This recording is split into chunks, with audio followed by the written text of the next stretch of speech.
जो प्रिंसिपल या इंचार्ज है वो भी कभी ना कभी टाइम में टीचर्स की ही भूमिका में रहे हैं।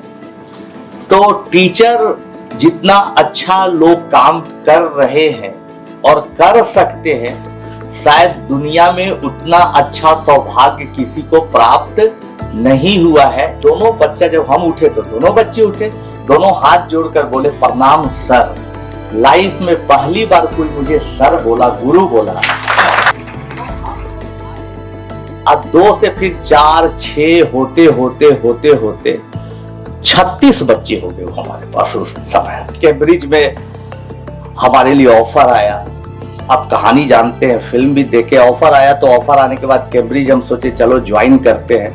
नहीं जा पाई, कहानी पुरानी हो गई। जो पढ़ाने का जो मेरा सिलसिला था साल भर के अंदर टूट गया। पिताजी गुजर गए, सब फिर दोबारा हम स्टार्ट नहीं कर पा रहे थे। सड़कों पर पापड़ बेचा, माँ पापड़ बनाती थी, हम बेचा, ऐसे कर। लेकिन भीतर का एक जो टीचर था ना वो जिंदा रहता। सिर्फ 3 घंटा का काम है, आपको हम 12,000 रुपया देंगे। हम घबरा गए कि 12,000 रुपया का हम करेंगे क्या भाई। उस जमाने में हमारे लिए 12,000 रुपया बहुत बड़ी रकम है। जब जनता में विश्वास हो गया, गांव गांव तक ये हल्ला हो गया कि नहीं ये अच्छा पढ़ा सकता है, तब सुपर 30 की शुरुआत किए और सुपर 30 चलाए।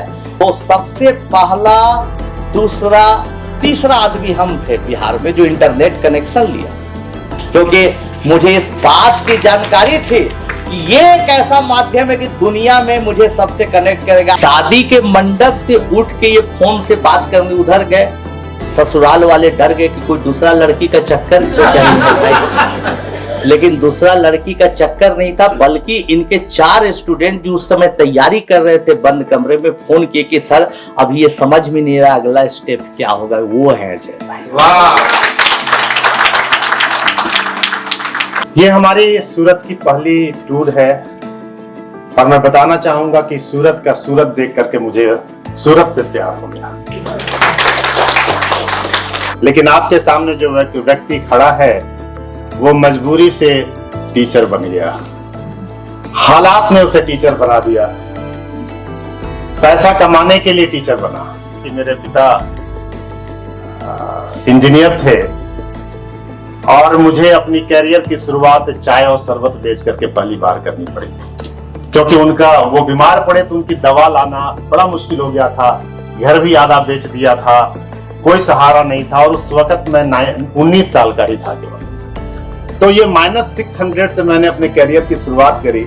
उसके बाद जीवन में लगा कि मैं कुछ कमाने गया था, पिता के दवा के लिए पैसा इकट्ठा करने के लिए गया था, अब क्या करूं। जो चीज मैंने किया, मतलब मैंने सोडा घर घर जा करके सोडा मेकर मशीन बेचा, दशहरा के पंडाल में मैंने कोल्ड ड्रिंक्स बेचा, शादी ब्याह में सॉफ्ट ड्रिंक्स बेचने मैंने सप्लाई करने लगा, घर घर जा करके ट्यूशन पढ़ाने लगा। वो तमाम काम करने लगा जहां से मैं पैसे कमा पाऊं। और धीरे धीरे धीरे धीरे धीरे मैं पैसे कमा करके अपने पिता का दवा इकट्ठा करने लगा। तो पिता ने बोला कुछ सालों के बाद कि बेटा जीवन में कुछ भी करने के लिए ग्रेजुएशन करना बहुत जरूरी है। इवेंट के बारे में इतना कहना चाहूँगी कि आनंद कुमार जी जो आज हमारे चीफ गेस्ट हैं, स्पेशली इसलिए बुलाया गया कि जेईई नीट की क्या तैयारी हो सकती है, प्लस एज एजुकेटर भले जेईई नीट नहीं हो, हम क्लास को कैसे इंटरेस्टिंग बना सकते हैं, बच्चों को कैसे ये बताएं कि एजुकेशन कितना इम्पॉर्टेंट है उनकी लाइफ में, चाहे वो कोई भी बैकग्राउंड से हो।